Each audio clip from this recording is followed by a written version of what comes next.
Hello বন্ধুরা, কেমন আছো সবাই? আশা করছি ভালো আছো। আজকে আমি তোমাদের শুরু করব কোষে দেখি 1.2 এর 4-এর 13 দাগের অঙ্ক থেকে। তো চলো আমরা আজকের এই ক্লাসটা শুরু করি। 13 দাগের অঙ্কটা দেখো যে x + 1/2 + 2/x + 1 = x + 1/3 + 3/x + 1 - 5/4। এটা সমাধান করব। সমাধান করার পর x এর মানটা বার করব। এখানে দেখো যে আমি প্রথমে এখানে কি করব যে x + 1 উপরে যেগুলো আছে, লবে যেগুলো আমার x + 1 আছে সেগুলো এক সাইডে করি, আর হরে আমার যেগুলো x + 1 আছে সেগুলো আর এক সাইডে করে নিই। তাহলে এখানে x + 1/2 থাকলো। এখানে দেখো সমানের এই পাশে x + 1/3 আছে, তাহলে আমি এই পাশে নিয়ে চলে আসছি। তাহলে হয়ে গেল -x + 1/3। তারপর কি করব? তারপর দেখো যে এখানে সমান 3/x + 1, এই 2/x + 1টাকে সমানের ওই পাশে নিয়ে যাচ্ছি। তাহলে হয়ে গেল -2/x + 1 -5/6টা থেকে গেল। এখানে দেখো ভগ্নাংশের বিয়োগটা করে নাও, তাহলে কত হয়ে গেল? আচ্ছা, এখানে আরেকটা কাজ করো, এই -5/6টা সমানের এই পাশে নিয়ে আসো। তাহলে এটা হয়ে গেল কত? +5/6 +5/6 = থেকে গেল। বুঝতে পারলে কী করলাম? এবার এখানে ভগ্নাংশের যোগ বিয়োগগুলো করে নাও। তাহলে এটা কত হয়ে গেল লসাগু? এটা হয়ে গেল 6। এটা যদি ভাগ করি হয়ে গেল 3, আবার 3কে এটা দিয়ে গুণ, তাহলে 3 × x + 1 মাইনাস এটা 6কে 3 দিয়ে ভাগ করলে হয়ে যাবে কত? 2, আর উপরে দিয়ে গুণ হয়ে যাবে 2 × x + 1 +5 থেকে গেল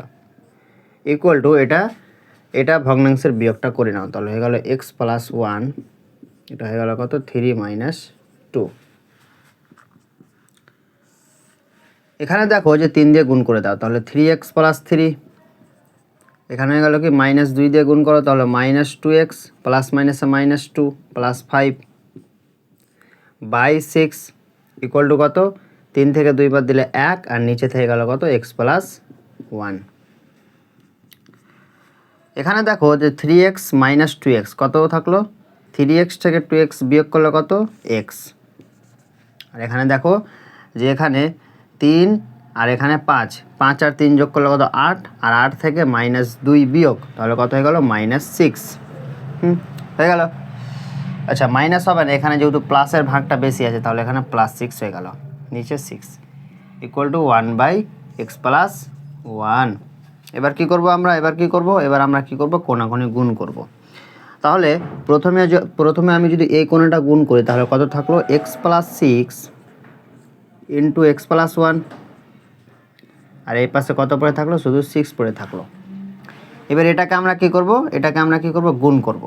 তাহলে গুণটা আমরা এখানে করে নিই। দেখো এটা গুণ করলে হয়ে যাবে x এর সঙ্গে x গুণ করলে হয়ে যাবে x² প্লাস কত? +1 প্লাস x প্লাস কত? প্লাস হয়ে যাবে 6x + 6 6x + 6 = কত? এখানে 6 = 6। এবার এখানে দেখো যে সমানের ওই পাশের 6 আর সমানের এই পাশের 6টা কী হয়ে যাবে? ক্যান্সেল হয়ে যাবে। তাহলে এটা কেটে গেল। তাহলে x² প্লাস এটা হয়ে গেল কত? 7x = 0। এখান থেকে x কমন নিই, তাহলে এটা হয়ে গেল x + 7 = 0। হয় কি x = 0, অথবা কি হয়ে যাবে? অথবা x + 7 = 0। তাহলে এখান থেকে x এর মানটা কত? x এর মানটা হয়ে গেল -7। তাহলে আমার x এর দুটো মান আসলো, একটা আসলো 0, একটা আসলো -7। বুঝতে পারলে? 14 দাগের অঙ্কটা হচ্ছে তোমাদের হোমওয়ার্ক। তোমরা 14 দাগের অঙ্কটা কী করবে? তোমরা নিজে চেষ্টা করবে। 14 দাগের অঙ্কটা তোমরা নিজে প্র্যাকটিস করবে। এখানে 14 দাগের অঙ্কটা মানে অনেক সহজ আছে। এখানে কী করবে? ভগ্নাংশের বিয়োগ করবে, তারপর এটাকে পূর্ণতে ভাঙবে, তারপর কোণাকুণি গুণ করবে। মানে অঙ্কটা একটু লেন্দি হবে, তা অঙ্কটা তোমরা করার চেষ্টা করবে। বুঝতে পারলে? অঙ্কটা ছাড়বে না, কিন্তু অঙ্কটা অবশ্যই করার চেষ্টা করবে। 14 দাগের অঙ্কটা যদি তুমি করতে পারো, তাহলে তুমি শিখে গেছো সমাধান করতে। বুঝতে পারলে? তাহলে চলো আমরা চলে যাই 15 দাগের অঙ্কতে। তাহলে 15 দাগের অঙ্কটা দেখো, x plus three by x minus three plus 6 into x minus three by x plus three equal to 5। এখানে আমরা কি দেখতে পাচ্ছি যে 6-এর সঙ্গে এক্স মাইনাস থ্রি বা এক্স প্লাস থ্রিটা গুণ হয়ে আছে। তাহলে আমি 6 দিয়ে আগে প্রথমটাকে গুণ করে দিই। তাহলে দেখো এখানে হয়ে গেল x plus three by x minus three থাকলো। এবার এটা কত থাকবে 6 ইন্টু এক্স মাইনাস থ্রি, আর নিচে কত থাকলো x plus three equal to 5। এবার এটাকে কী করবো, ভগ্নাংশের যোগটা করে ফেলি আমরা। তাহলে এটা হয়ে গেল কত x plus three into x minus three. তাহলে ওপরে আমার কি পড়ে থাকছে, ওপরে থাকছে আমার কি এক্স প্লাস থ্রি তার হোল স্কোয়ার প্লাস, আর এই পাশে কী পড়ে থাকছে যে এক্স প্লাস থ্রি, এটা ভাগে হয়ে গেল 1 আর ওপরে হয়ে যাবে গুণ। তাহলে এটা কত হয়ে গেল 6 ইন্টু এক্স মাইনাস থ্রি তার হোল স্কোয়ার ইকুয়াল টু 5। উপরে দেখো যে এ প্লাস বি তার হোল স্কোয়ারের সূত্রে আমরা ভেঙে ফেলবো। তাহলে আমরা ভেঙে ফেলি। তাহলে x square plus 6x plus 9, সেমভাবে আমরা এটাকেও করব প্লাস 6 ইন্টু কত হয়ে গেল এক্স স্কোয়ার মাইনাস কত হয়ে গেল 6x প্লাস 9, আর নিচে কত থাকলো আমার এখানে যে এক্স স্কোয়ার প্লাস মাইনাসে মাইনাস 3x প্লাস 3x কত হয়ে গেল প্লাস মাইনাসে মাইনাস 3 3 9 ইকুয়াল টু 5। ওপরে দেখো, ওপরে এখানে 6 দিয়ে আমরা গুণ করে দিই। তাহলে আমার ওপরে কি পড়ে থাকছে যে x square plus 6x plus 9 plus 6 দিয়ে গুণ করো, এটা কত হয়ে গেল 6x স্কোয়ার প্লাস মাইনাসে মাইনাস, এটা কত হয়ে গেল 36x প্লাস প্লাসে প্লাস 6 9 54। নিচে কত থাকলো, নিচে থাকলো এখানে আমার দেখো মাইনাস 3x প্লাস 3x কেটে গেল। তাহলে এটা আমার কত পড়ে থাকলো যে এক্স স্কোয়ার মাইনাস 9, মানে এটা আমি কি দেখতে পাচ্ছি যে A plus B into A minus B. তাহলে এ স্কোয়ার মাইনাস বি স্কোয়ার, বুঝতে পারলে?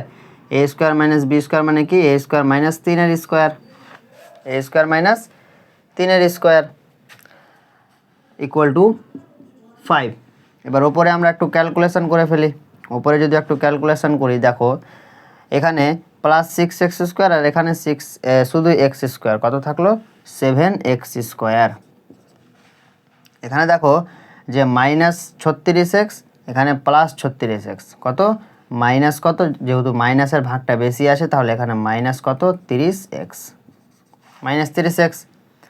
তারপর দেখো এখানে দেখো 54 আর 9 যদি যোগ করি তাহলে কত পড়ে থাকলো, 54 আর 9 যোগ করলে এখানে কত হয়ে যাবে, এখানে আমার কত হয়ে যাবে যে 63 প্লাস 63 বাই কত হয়ে গেল এক্স স্কোয়ার মাইনাস 3-এর স্কোয়ার ইকুয়াল টু 5। এবার কোনাকুনি গুণ করো, কোনাকুনি যদি একটু গুণ করে ফেলি, গুণ করে ফেলি তাহলে দেখো যে 7x square minus 30x plus 63 equal to কত থাকলো, এখানে 5 দিয়ে গুণ করো তাহলে এখানে হয়ে গেলো 5x স্কোয়ার মাইনাস কত হয়ে গেল এখানে আমার মাইনাস কত, এটা তো 9 আছে, 9 ইন্টু 5 কত 45। এবার আমি কি করব যে 5x স্কোয়ার মাইনাস 45টাকে সমানের এই পাশে নিয়ে আসো, তাহলে কত হয়ে গেল 7x স্কোয়ার। আচ্ছা আমি ডাইরেক্ট করে দিচ্ছি। তাহলে 7টা এক্স স্কোয়ার থেকে 5টা এক্স স্কোয়ার যদি বিয়োগ করি তাহলে কত পড়ে থাকলো 2x স্কোয়ার মাইনাস 30x আছে থেকে গেল চুপচাপ। 63 থেকে যদি 45 দেখো এখানে সমানের ওই পাশে কিন্তু বিয়োগ 45 দেওয়া আছে, এই পাশে আসলে যোগ হয়ে যাবে। তাহলে 63 আর 45 যদি যোগ করি কত থাকলো আমার এখানে 8 6 8 4 10 108 ইকুয়াল টু 0। এবার এটাকে আমরা কি করব, একটু উৎপাদকে বিশ্লেষণ করে ফেলি। এটাকে একটু আমরা কি করব উৎপাদকে বিশ্লেষণ করি। তাহলে এখানে দেখো এখানে আমরা 2 কমন নিয়ে নিচ্ছি, 2 কমন নেওয়ার পর সংখ্যাটা আমার ছোট হয়ে যাবে, মানে আমার এই রাশিগুলো একটু ছোট হয়ে যাবে। দেখো এখানে 2 কমন নেওয়া যাবে, এখান থেকেও 2 কমন নেওয়া যাবে, এখান থেকেও আমার 2 কমন নেওয়া যাবে। তাহলে আমার কী হয়ে যাবে, একটু রাশিটা ছোট হয়ে যাবে। তো উৎপাদক বিশ্লেষণটা করতে একটু কী হবে, সহজ হবে। তাহলে যদি 2টা কমন নিয়ে নিই তাহলে কি পড়ে থাকছে যে x square minus 15x plus যদি 2 কমন নিই কত হয়ে গেল 54 ইকুয়াল টু 0। তাহলে এটা কি পড়ে থাকলো x square minus 15x plus 54 equal to 0। এবার এই 54টাকে আমরা কি করব, এমনভাবে ভাঙবো যেন কি হয়ে যায়, যে মানে ভাঙার পর যেন কি হয়ে যায়, যে গুণফল 54 হয়ে যায় এবং যোগ করে যেন আমার 15 আমার মিলে যায়। বুঝতে পারলে? আমরা কি বললাম, যে 54টাকে আমি এমনভাবে ভাঙবো যেন ভাঙার পর মানে গুণফলটা যেন 54 হয়ে যায় এবং যোগফলটা যেন কি হয়ে যায় 15 হয়ে যায়, মানে মাঝখানেরটা হয়ে যায়। তাহলে 54টাকে আমরা একটু ভাঙি, মানে আমাকে গুণফল আমাকে দেখতে হবে 54 আসছে কিনা, আবার যোগফলও দেখতে হবে 15 আসছে কিনা। তাহলে 2 দিয়ে ভাঙো, 2 দিয়ে কত হয়ে গেল, এটা 2 দিয়ে হয়ে গেল কত, 2 দিয়ে 4, 7 দিয়ে 14, 27 দিয়ে 14, এটা হয়ে গেল 3, 9, 27। তাহলে এখানে দেখো, এখানে আমরা দেখতে পাচ্ছি যে 3 দিয়ে 6, 6 আর 9 যোগ করলে কত 15 চলে আসছে। মিলে গেল। আবার 6 আর 9 গুণ করলে আবার 54 চলে আসছে। বুঝতে পারলেন না? হয়তো দেখো 3 দিয়ে 6 আসলো, তাহলে 6 প্লাস 9 যোগ করলে কত, 6 আর 9 এখানে যোগ করলে কত 15। আবার 6 আর 9 যদি গুণ করি, 6 আর 9 যদি কী করি গুণ করি, তাহলে 6, 9, 54 চলে আসছে, মানে মিলে গেল। তাহলে এখানে আমরা কী করবো, যে এক্স স্কোয়ার মাইনাস 15 জায়গাতে কী লিখবো, যে 6 প্লাস 9। তাহলে 6 plus 9 into x plus 54 equal to 0। X square minus x দিয়ে গুণ করে দাও, তাহলে minus 6x minus 9x plus 54 equal to 0। এখান থেকে এক্স কমন নাও, যদি এক্স কমন নিয়ে কী পড়ে থাকলো এক্স মাইনাস 6, এখান থেকে মাইনাস 9 কমন নাও, তাহলে মাইনাস 9 যদি কমন নিই শুধু পড়ে থাকলো এক্স প্লাস মাইনাসে মাইনাস কী পড়ে থাকলো 54কে যদি 9 দিয়ে ভাগ করি তাহলে হয়ে গেল কত 6 ইকুয়াল টু 0। আবার এখান থেকে এক্স মাইনাস 6 কমন নাও, তাহলে এক্স মাইনাস 6 যদি কমন নিয়ে নিই তাহলে কী পড়ে থাকছে এক্স মাইনাস 9 ইকুয়াল টু 0। তারপর আমরা কি শিখেছিলাম, যে হয় এক্স মাইনাস 6 ইকুয়াল টু 0 অথবা এক্স মাইনাস 9 ইকুয়াল টু 0। তাহলে হয় এক্স মাইনাস 6 ইকুয়াল টু যদি 0 হয়ে যায় তাহলে এখান থেকে আমার এক্সের মানটা কত 6, অথবা কি যে এক্স মাইনাস 9 ইকুয়াল টু যদি 0 হয়ে যায় এখান থেকে আমার এক্সের মানটা কত 9। তাহলে এক্সের আমরা দুটো মান পেয়ে গেলাম, একটা পেলাম 6, একটা পেলাম 9। আশা করছি তোমরা বুঝতে পেরেছো। তাহলে চলো আমরা নেক্সট প্রশ্ন চলে যাই। 16 দাগের অঙ্কটা দেখো, 1/a plus B plus x equal to 1/a plus 1/b plus 1/x। এখান থেকে আমার এক্সের মানটা বার করতে হবে। তাহলে চলো আমরা এক্সের মানটা বার করি। এখানে দেখো যে আমরা সমানের ওই পাশে কি দেখতে পাচ্ছি, ভগ্নাংশের যোগ দেখতে পাচ্ছি। তাহলে ভগ্নাংশের যোগগুলো করে ফেলি। তাহলে 1/a plus B plus x equal to ভগ্নাংশের যোগটা করো। তাহলে এটার লসাগু কত হয়ে যাবে এ বি এক্স, তাহলে এটা হয়ে গেল কত bx প্লাস এটা কত হয়ে গেল, এটাকে যদি আমরা b দিয়ে ভাগ করি তাহলে শুধু x পড়ে থাকছে, তাহলে x পড়ে থাকলো। এবার এ বি এক্সটাকে যদি x দিয়ে ভাগ করি তাহলে শুধু আমার এ বি পড়ে থাকছে। এবার আমরা কি করব, এবার আমরা চুপচাপ কোনাকুনি গুণ করব। তাহলে যদি কোনাকুনি যদি গুণ করি তাহলে কি পড়ে থাকছে, যে a plus B plus X into bx plus X plus A B equal to কী পড়ে থাকছে এ বি এক্স। এবার আমরা এটাকে কী করব, গুণ করে দিই। তাহলে আমরা গুণ করি, a এর সঙ্গে bx যদি গুণ করি তাহলে কী পড়ে থাকছে এ বি এক্স। আবার a এর সঙ্গে এক্স যদি গুণ করি তাহলে কত পড়ে থাকছে এ স্কোয়ার এক্স। আবার a এর সঙ্গে যদি এ বি গুণ করি তাহলে কী পড়ে থাকছে প্লাস এ স্কোয়ার বি। সেমভাবে আমরা বি দিয়ে গুণ করব, তাহলে বি দিয়ে যদি গুণ করি তাহলে প্লাস বি স্কোয়ার এক্স। তারপর কত হবে এ বি এক্স। তারপর বিকে যদি এ বি দিয়ে গুণ করি তাহলে কত হয়ে গেল এ বি স্কোয়ার প্লাস আবার গুণ করো এক্সকে দিয়ে আবার গুণ করো তাহলে হয়ে গেল কত বি এক্স স্কোয়ার। আবার গুণ করো প্লাস এটা হয়ে গেল কত এ এক্স স্কোয়ার। আবার গুণ করো plus A B x equal to কত থাকলো পরে a B x equal to কত পরে থাকলো এখানে আমার এ বি এক্স। এবার আমরা এখানে কি করব, যে দেখো ভালোভাবে এখানে এবি এক্স আবার এবি এক্স, কটা এবি এক্স আছে এখানে আমার, এখানে 3টা এবি এক্স আছে। এখানে আমি কি দেখতে পাচ্ছি, এখানেও এবি এক্স, এখানেও এবি এক্স, আর এখানেও এবি এক্স, আর সমানের ওই পাশে একটা আমি এবি এক্স দেখতে পাচ্ছি। তাহলে একটা এবি এক্স কেটে গেল, কেটে গেল চুপচাপ। তাহলে সমানের ওই পাশে কি পড়ে থাকলো, শুধু 0 পড়ে থাকলো। তাহলে এখানে কি করো, যে এক্স স্কোয়ারগুলো একদিকে করো, আর এক্সের মানে টার্মগুলো একদিকে করো, আর কনস্ট্যান্টগুলো একদিকে করো, বুঝতে পারলে। তাহলে এক্স স্কোয়ারের সহগগুলো যদি একদিকে করি, তাহলে এখানে দেখো যে এ এক্স স্কোয়ার, এখানে বি এক্স স্কোয়ার। তাহলে এখানে আমরা কি করব, যে A X square plus B X square পড়ে থেকে গেল। এবার আমরা কি করব, শুধু এক্সেরগুলো আমরা কি করব, এখানে শুধু রাখবো। তাহলে এক্সেরগুলো যদি শুধু রাখি, এখানে আমি দেখতে পাচ্ছি এখানে এ square X A B X, কী কী থাকছে, A square X A B X, B square x, আর কত এ বি এক্স, শুধু এটি তো থাকছে। তাহলে এখানে দেখো যে A B x R A B x কত, 2 a B x, A B x plus A B x কত, প্লাস 2 এ বি এক্স। এখানে কি পড়ে থাকলো, শুধু প্লাস 2 এ বি এক্স, এটা থাকলো। আর সঙ্গে কি থাকছে, যে a square x plus b square x. তাহলে এটা কত থাকছে আমার এখানে, এ square x plus b square x, আর এখানে যোগ করার পর কি আসলো, plus 2 b x, plus 2 a B x, থাকলো প্লাস 2 বি এক্স। আর এবার শুধু কনস্ট্যান্টগুলোকে কি পড়ে থাকলো, a square b plus A b square, A square b plus A b square equal to কত, 0। আর সাজিয়ে নিলাম।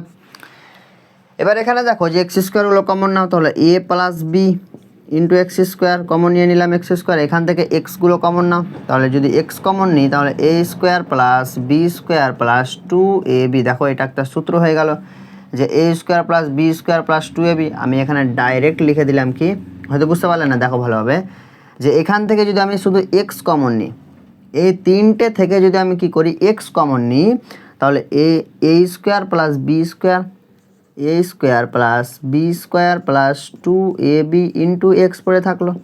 থাকলো কি থাকলো না, অবশ্যই থাকলো। কিন্তু এখানে দেখো যে a square plus b square plus 2ab, এটা আবার এ প্লাস বি তার হোল স্কোয়ারের সূত্র। তাহলে আমি এখানে কি লিখবো, ডাইরেক্ট লিখে দিলাম কি, যে এ প্লাস বি তার হোল স্কোয়ার, এ প্লাস বি তার হোল স্কোয়ার ইন্টু এক্স, বুঝতে পারলে। এবার এখানে কি দেখতে পাচ্ছি, যে a square b plus A b square. তাহলে এখান থেকে আমরা কি করব, এ বি কমন নাও। যদি এ বি কমন নিই, তাহলে কি পড়ে থাকছে এখানে আমার, এখান থেকে এ বি কমন নিলাম, তাহলে এখানে শুধু এ পড়ে থাকছে, আর এখানে আমার কি পড়ে থাকছে, শুধু বি পড়ে থাকছে, ইকুয়াল টু 0। এরপর কি করব, যে এই পুরোটা থেকে আমি কি দেখতে পাচ্ছি, যে এ প্লাস বি তার হোল স্কোয়ার, এ প্লাস বি প্রত্যেকটা টার্মে আমি দেখতে পাচ্ছি, প্রত্যেকটা পদে আমি কি দেখতে পাচ্ছি, এ plus B A plus B A plus B. তাহলে আমি এ প্লাস বি কমন নিয়ে নিই, তাহলে এ প্লাস বি যদি আমি কমন নিয়ে নিই, তাহলে কি কি পড়ে থাকলো, x square plus a plus B into x plus A B equal to 0। তাহলে এ প্লাস বিটা কী হয়ে যাবে, সমানে এই পাশে গিয়ে কী হয়ে যাবে, 0 হয়ে যাবে, কারণ এটা গুণে আছে, সমানে ওই পাশে গিয়ে কী হয়ে যাবে, ভাগে হয়ে যাবে। আর 0 বাই যে কোনো রাশি হোক, যে কোনো সংখ্যা হোক, কী হয়ে যাবে, 0 হয়ে যাবে, বুঝতে পারলে। তাহলে আমার শুধু কী পড়ে থাকলো, এখানে আমার শুধু কী পড়ে থাকলো, যে x square plus a plus B into x plus A B equal to 0। এবার আমরা কি করব, উৎপাদক বিশ্লেষণ করব। শুধু এখানে আর কিছুই করতে হবে না, এ প্লাস বি ইন্টু এক্স আছে, এক্স দিয়ে গুণ করে দাও, কমন নেব, হয়ে যাবে অ্যান্সার। তাহলে দেখো যে x square plus a plus B into x, x দিয়ে গুণ করো, তাহলে a x plus B x plus কত, এখানে কি থাকছে পড়ে, plus A B equal to 0। এবার এখানে দেখো যে এই দুটো থেকে কি আমরা কমন নেব, এই দুটো থেকে আমরা কি কমন নেব, যে এক্স কমন নেব। তাহলে এক্স যদি কমন নিয়ে নিই, কী পড়ে থাকলো, এক্স প্লাস এ পড়ে থাকলো। আর এই দুটো থেকে যদি কি কমন নিই, বি কমন নিই, প্লাস বি যদি কমন নিই, তাহলে কী পড়ে থাকলো, x plus b equal to 0। X plus a হবে এখানে, সরি, এ ইকুয়াল টু 0। তাহলে এখান থেকে আবার এক্স প্লাস এ আবার কমন নিব। দেখো শুধু কমনের উপরে কমন, এখানেও কমন নিলাম, দেখো এটা লাইনেও কমন নিলাম, এখান থেকেও কমন নিলাম, এখান থেকেও কমন নিলাম, আবার প্রত্যেকটা থেকে a প্লাস বি আবার কমন নিয়ে নিলাম। আবার a plus B into x, x দিয়ে গুণ করে দিলাম, আবার এখান থেকে কমন নিলাম, তাহলে আবার এক্স প্লাস এ আবার কমন নেব। তাহলে এক্স প্লাস এ যদি কমন নিই তাহলে কী পড়ে থাকছে, x plus b equal to 0। তারপর আমরা কী শিখেছিলাম যে হয় x plus a equal to 0, হয় x plus a equal to 0। তাহলে এখান থেকে আমার এক্সের মানটা কত, এক্সের মানটা হচ্ছে মাইনাস এ, অথবা কি, অথবা x plus b equal to যদি 0 হয়ে যায় তাহলে এখান থেকে আমার এক্সের মানটা কত, মাইনাস বি। বুঝতে পারলে? X plus a equal to যদি 0 হয়ে যায় এখান থেকে আমার এক্সের মানটা হচ্ছে মাইনাস এ, অথবা x plus b equal to যদি 0 হয়ে যায় এখান থেকে আমার এক্সের মানটা হচ্ছে মাইনাস বি। তাহলে এই সমীকরণ থেকে আমি এক্সের মানটা দুটো পেয়ে গেলাম, একটা পেলাম মাইনাস এ, একটা পেলাম মাইনাস বি। পরীক্ষাতে যদি এরকম টাইপ প্রশ্ন আসে, মানে এই টাইপের প্রশ্ন হচ্ছে ভেরি ভেরি ইম্পর্ট্যান্ট, মানে এই টাইপের না, এই অঙ্কটাই হচ্ছে ভেরি ভেরি ইম্পর্ট্যান্ট। আমি 3টে স্টার দিয়ে দিলাম পরীক্ষার জন্য। পরীক্ষাতে মানে পরীক্ষা দিতে যাওয়ার আগে অবশ্যই তোমরা এই অঙ্কটা চেষ্টা করে যাবে, এই অঙ্কটা অবশ্যই তোমরা ট্রাই করে যাবে, মানে অঙ্কটা করে যাবে, অঙ্কটা তোমরা করে যাবে। আবার নকল নিয়ে যেও না, নকল নিয়ে যাবে কী হবে, নকল নিয়ে গেলে যে মাস্টারমশাইয়ের ভয়, যে জায়গাতে কী হবে যে 2 মিনিটও লাগবে না, হ্যাঁ 2 মিনিট অঙ্ক যদি মাথাতে থাকে, অঙ্ক করতে 2 মিনিট লাগবে, আর যদি নকল থাকে তো 10 মিনিট লেগে যাবে, আধা ঘন্টা লেগে যাবে। তো ওটাই বলছি যে অঙ্কটা মাথার মধ্যে ঢুকে নিয়ে যাও, পকেটের মধ্যে কাগজ নিয়ে যেও না, তো অবশ্যই ইজিলি হয়ে যাবে। তো ওটাই বলছি, এই অঙ্কটা হচ্ছে ভেরি ভেরি ইম্পর্ট্যান্ট, অবশ্যই তোমরা পরীক্ষাতে মানে পরীক্ষার আগে অবশ্যই তোমরা মাথার মধ্যে ঢুকে নিয়ে যাও।